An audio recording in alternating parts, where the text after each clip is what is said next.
Bonjour à tous et bienvenue sur Dixit. Vandana Shiva est une philosophe indienne qui milite pour la biodiversité et notamment pour la biodiversité agricole. Elle lutte contre l'influence des multinationales en général et contre la domination de l'industrie semencière en particulier, c'est-à-dire des multinationales qui commercialisent les graines, mais aussi les engrais et les produits phytosanitaires utilisés par de nombreux agriculteurs à travers le monde. Parmi les firmes les plus connues, on peut citer BASF, DuPont, Syngenta ou encore Monsanto, racheté en 2018 par le géant pharmaceutique Bayer pour la modique somme de 66 milliards de dollars. Pour mieux comprendre l'influence de ces grands semenciers et ses ramifications, il faut rappeler que notre monde s'est profondément transformé depuis le XXe siècle et que nos modes de vie n'ont rien d'anodin. Les scientifiques ont annoncé que nous démarrions une nouvelle ère, l'Anthropocène. Cela revient à constater que les conséquences chimiques, urbaines, nucléaires de nos modes de vie vont s'inscrire dans les archives géologiques de la planète pour des milliers d'années. C'est dans ce contexte d'incertitude et de risques nouveaux qu'intervient le grand assaut des multinationales pour s'approprier le vivant. Chacun des maillons qui constituent la fragile trame de la biodiversité est menacé de privatisation, d'extraction et de marchandisation par les entreprises. Le plus petit brin d'herbe doit être valorisé, le moindre arpent de terre fouillé pour en dégager du minerai, la plus petite goutte d'eau pompée par les multinationales. Tout doit passer par le filtre de l'industrie. La biodiversité est considérée comme une vulgaire matière première. Or, cette avidité provoque des guerres de l'eau, des conflits pour l'accaparement des terres ou l'extraction du pétrole. On sait désormais que l'appétit insatiable des multinationales aura des répercussions bien au-delà de notre vivant. On évoque la guerre pour désigner des champs de bataille comme la Syrie, la Libye, l'Ukraine, l'Irak ou l'Afghanistan. Pourtant, la plus grande guerre qui sévit actuellement est celle qui est menée contre notre planète. Quelques multinationales cherchent à contrôler les ressources de la Terre au mépris des limites éthiques et écologiques les plus élémentaires. Notre eau, nos gènes, nos cellules, nos organes, nos connaissances, notre culture et notre avenir sont directement menacés, comme sur un champ de bataille traditionnel. En d'autres termes, nous assistons à une stratégie d'accaparement des ressources de la Terre pour en faire des profits aux dépens de la nature et de la société. Or, chaque fois que les biens communs sont menacés, la paix l'est aussi. Les mêmes usines qui produisaient par le passé des poisons et explosifs à usage militaire produisent désormais des produits agrochimiques. Monsanto produisait notamment dans les années 1960 l'agent orange déversé par l'aviation américaine au-dessus des forêts vietnamiennes pendant la guerre, pour empoisonner les arbres et les hommes qu'ils abritaient.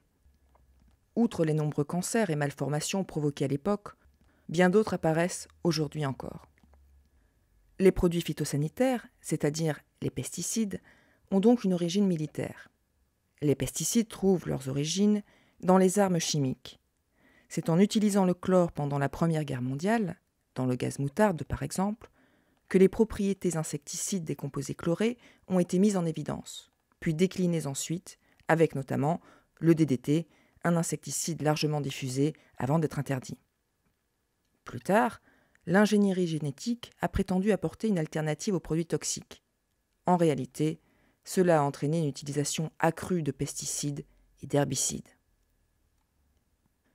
L'usage de ces produits phytosanitaires nocifs s'est rapidement généralisé, et bientôt, les graines elles-mêmes sont devenues un produit industriel sous contrôle des grands groupes semenciers. Partout à travers le monde, aux États-Unis, en Europe et ailleurs, les semenciers ont surfé sur une culture de la standardisation et de la facilité. La production de graines a été représentée comme un fardeau subi par les paysans, un travail supplémentaire devenu inutile et arriéré à l'heure où les laboratoires pouvaient fournir des semences ultramodernes. Les paysans sont ainsi devenus des exploitants, à la merci de l'industrie agrochimique. Or, d'après Vandana Shiva, lorsque les fermiers abandonnent l'attention qu'ils portaient à la préservation et à la reproduction de leurs graines, ce qui est à la fois un art et une technique très sophistiquée, ils perdent en partie leur lien avec la nature et basculent insensiblement vers une perte de sens. Après l'introduction d'engrais et de pesticides industriels, c'est l'adoption des cultures OGM qui est vantée comme une solution miracle pour doper la productivité et les rendements. Toutefois, les agriculteurs ne sont pas toujours bien informés des avantages et des inconvénients que présente ce choix. En effet, pour que les rendements soient au rendez-vous, il faut des conditions très précises, beaucoup d'intrants, notamment des engrais et des pesticides, et beaucoup d'eau, ce qui place les agriculteurs davantage à la merci de la pluviométrie qu'avant, à moins de pouvoir investir dans des systèmes d'irrigation parfois coûteux. De plus, le passage à une agriculture génétiquement modifiée représente un coût considérable, puisqu'il faut chaque année racheter semences et herbicides. Les conséquences sociales des OGM incluent aussi un appauvrissement des fermiers. Le système est basé sur la transformation des paysans en consommateurs de semences très coûteuses. Les graines autrefois reproductibles gratuitement et partagées par les agriculteurs sont ainsi devenues une source de profit considérable pour les multinationales. En Inde, les données gouvernementales elles-mêmes indiquent que 75% des agriculteurs indiens s'endettent pour acheter leurs intrants, dont les graines et les herbicides qui leur sont associés. Cette dépendance nouvelle à l'industrie semencière rend les agriculteurs beaucoup plus vulnérables. Auparavant, vous n'auriez jamais vu un agriculteur mettre fin à ses jours pour une question de sécheresse ou d'inondation. Ces paysans avaient une autonomie suffisante pour faire face. Ils étaient plus résilients. Les fermiers savent que la sécheresse est un phénomène passager qui se termine à la fin de la saison et que les prochaines récoltes seront meilleures. En revanche, le problème s'avère totalement différent s'ils ont contracté des emprunts pour s'acheter des graines. Ces dettes les suivront bien au-delà d'une mauvaise saison. Ils savent que le système de recouvrement par les banques et les multinationales est bien rodé et qu'ils ne pourront pas y échapper. Cet endettement a pour conséquence d'exacerber les inégalités sociales. Dans les villages, les vendeurs de pesticides et de graines OGM, s'ils ne peuvent pas être remboursés, s'emparent des terres et deviennent de véritables seigneurs. Ils possèdent une partie de chacune des fermes qui leur achètent des produits. Ce phénomène instaure une féodalité d'entreprise. L'influence de l'industrie semencière s'en trouve renforcée, ainsi que ses divers moyens de pression. Et c'est d'abord aux lois que s'attaquent les multinationales. Faire pression sur le législateur pour que la réglementation soit favorable aux OGM est la toute première forme de lobbying mise en œuvre par l'industrie.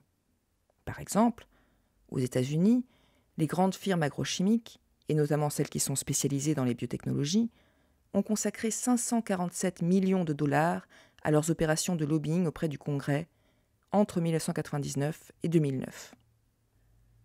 Et l'Europe est tout aussi concernée par ces opérations de lobbying. D'après Vandana Shiva, les lois hygiénistes, notamment celles prises au début des années 1990, ont elles aussi pour objectif d'endiguer l'essor de l'agriculture biologique présente sur les marchés locaux. L'industrie utilise donc les normes sanitaires et la propriété intellectuelle pour entraver le développement de l'agriculture bio, locale et à taille humaine.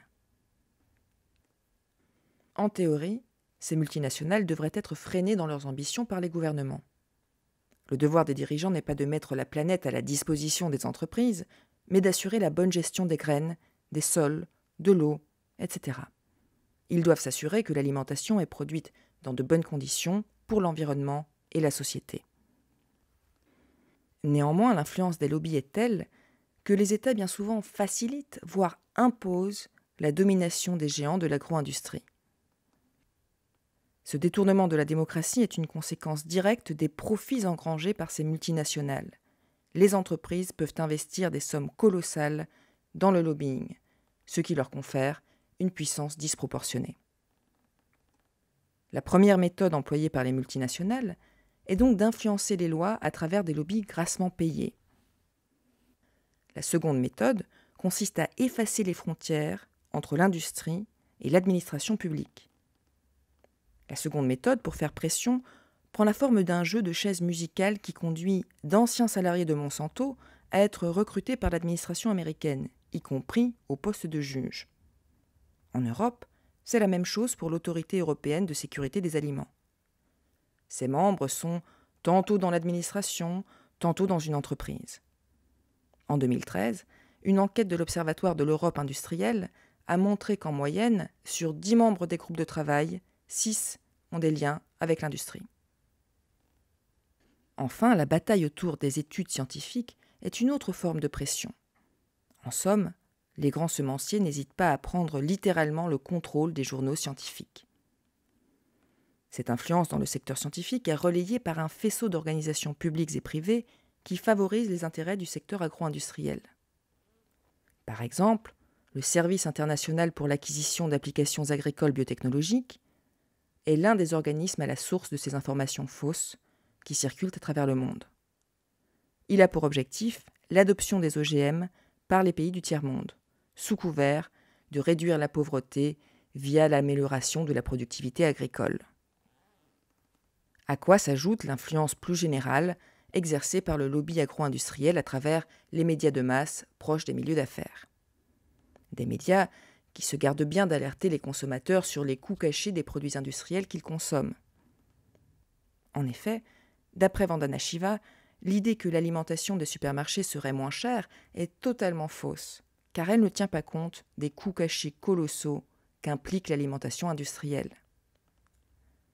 Lorsque les services publics doivent par exemple construire de coûteuses infrastructures pour assainir les eaux polluées par les pesticides, ce sont finalement les citoyens, via leurs impôts, qui paient le vrai prix des aliments bas de gamme qu'ils croient bon marché.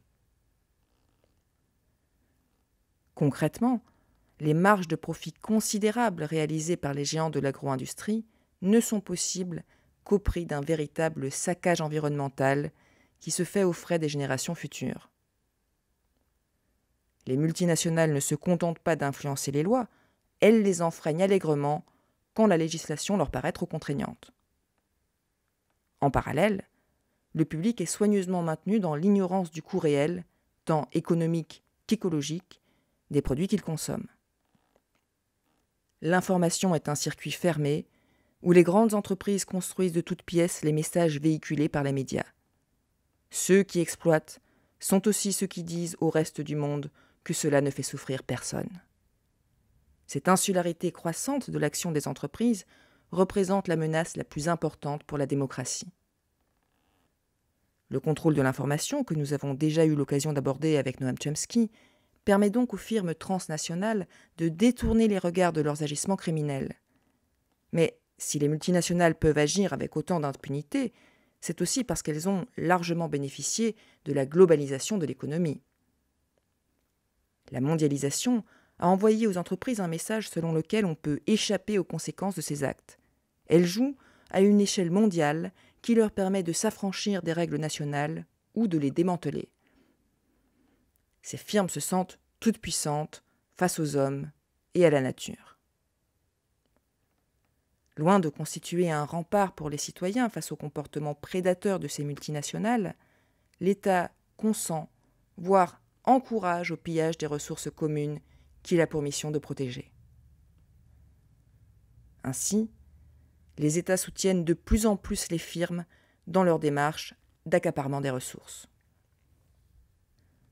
C'est donc au prix d'une violence toujours croissante que l'État parvient à maintenir les privilèges de ceux qui sont directement responsables du désastre écologique en cours.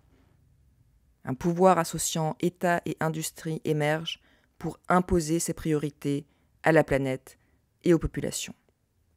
Nous le constatons sans ambiguïté en Inde, où l'armée est régulièrement appelée à la rescousse pour exproprier les populations qui vivent sur les territoires convoités par les entreprises. Mais le procédé est le même lorsque les manifestants grecs ou espagnols subissent les assauts de la police alors qu'ils dénoncent une évidence. Les crises économiques, alimentaires, financières montrent que le système est à bout de souffle et qu'une croissance sans limite est impossible sur une planète aux ressources limitées.